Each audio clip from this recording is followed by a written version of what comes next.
as far as your other part, 24 questions that you have, you want to debate me. If you want to debate me, there are some criteria. There are some criteria. I wouldn't mind debating anyone. You want to debate, yet you can debate. Come to Bombay, take an appointment.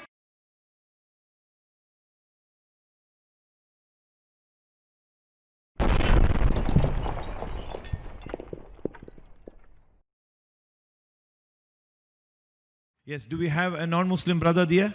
Yes. My name is Pascal. I'm a Christian by faith. I'm 69 years old. I'm MSc Postgraduate Mathematics. I'm a retired college lecturer from a government engineering college. Now, you quoted from the Acts of the Apostles what Peter addressed to the people. Now, the same Peter says in John 6 chapter 67, 68, 69, then Jesus said to the 12, do you also want to go away? Then Simon Peter answered unto him, Lord, to whom shall we go? You have the words of eternal life. Also, we have come to believe and know that you are the Christ, the Son of the living God. Then Christ said, blessed art thou, Simon Bar-Jonah. It is not flesh and blood that hath revealed it to you, but my Father himself who is in heaven. Now, to your question, I answered this question. I got here 25 points to your asking, who can say that Christ claimed himself to be the Son of God? I have here 25 instances, but I don't waste no time. I need a public debate with you if you are ready to agree. Not just one day, a 7-day public debate with you. I can contradict every statement of yours, what you said about Christianity, and maintain my stance. Pastor, my dear pastor. No, Pascal. My dear pastor has asked a good question. No, Pascal. He's quoted the Gospel of John. And he quoted that Peter said that Jesus Christ was Son of God. I'll answer this. So remaining 24 points, my student will answer. There are thousands of people in the world who want to debate with me. What I say, there's a criteria for me to debate. I'll come to that afterwards. First, I will answer your question.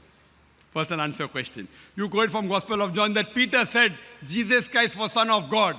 Brother, my statement was, if you remember, I will repeat it, there is not a single unequivocal statement, not a single unambiguous statement in the complete Bible where Jesus Christ, peace be upon him, himself says that I am God, or where he says, worship me. I want to add, and including you. If any Christian can point out a single statement from any version of the Bible, any unambiguous statement, any unequivocal statement where Jesus Christ, peace be upon himself, says that I am God, or worship me. 3 words. I am God, or worship me. 2 words. I am ready to accept Christianity today. There is a I am place. ready to put my head on the guillotine. I am not speaking on behalf of my other Muslim brothers. They may not be well versed in the Bible. Now what you quoted to me is not fulfilling my criteria. Yet I will answer. What you quoted is Peter saying that Jesus Christ is Son of God. Brother, do you know in the Bible there are sons by the tons?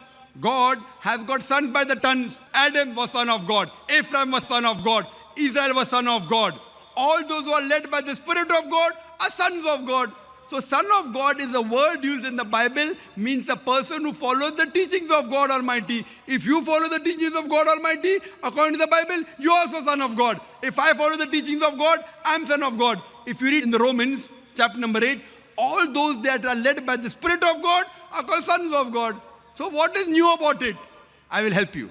I will help you. Your 24 points, inshallah. Your 24 points, my student will reply. I will help you. You know, Christian missionaries say, no. Jesus Christ, peace be upon him, is not normal son. He is the begotten son. And they quote Gospel of John, chapter number 3, verse number 16. For God so loved the world that he gave his only begotten son. Whosoever believeth in him shall not die, but have everlasting life. This verse I'm quoting from King James Version. It's in red letter. For God so loved the world. He has given his begotten son. Whosoever believeth in him shall have everlasting life. Now this word begotten, son, which is there in the Gospel of John chapter 3 verse 16 in the King James Version. Brother, are you listening to me? Yes. Yes. If you can't do 2 things at the same time, then you say, I did not listen. Yes, I listen. So how can you read and listen at the same time? Are you a superhuman being? I just refer to answer to your question. Brother, you listen to me. You can have a debate with my student. You come to No. Bombay, Yes, I want to debate with you. With me, you're not about debating, brother. I'll Yes. come to it later on. So the begotten son is, begotten means sired by God. Begotten means it's a lower function of animal sex. It's an insult to Almighty God. So that's the reason in the Revised Standard Version, revised by 32 scholars of the highest eminence, backed by 50 different corporate and Christian denominations, they said that this word begotten in Gospel of John chapter 3 verse number 16 was the interpolation, was a concoction, was a fabrication, and they threw it out of the Bible. Who? Not Muslims, not Hindus, 32 scholars of the highest eminence, backed by 50 different corporate denominations in the Revised Standard Version of the Bible, RSV. They have removed this word begotten as interpolation, as a fabrication, as a concoction. So if you say Son of God, I verily agree that Jesus Christ was Son of God, meaning he was a godly person. Where do I disagree? But he never claimed he was God. As far as your other part, 24 questions that you have, you want to debate me. If you want to debate me, there are some criteria. There are some criteria. I wouldn't mind debating anyone who on his own can at least gather 10,000 people. If you can give a public lecture. For a public lecture, if you can gather 10,000 Christians, I will debate you. Anyone in the world, or you give your material to your doctors of divinity. You know Billy Graham? Billy Graham can gather more than 100,000 people.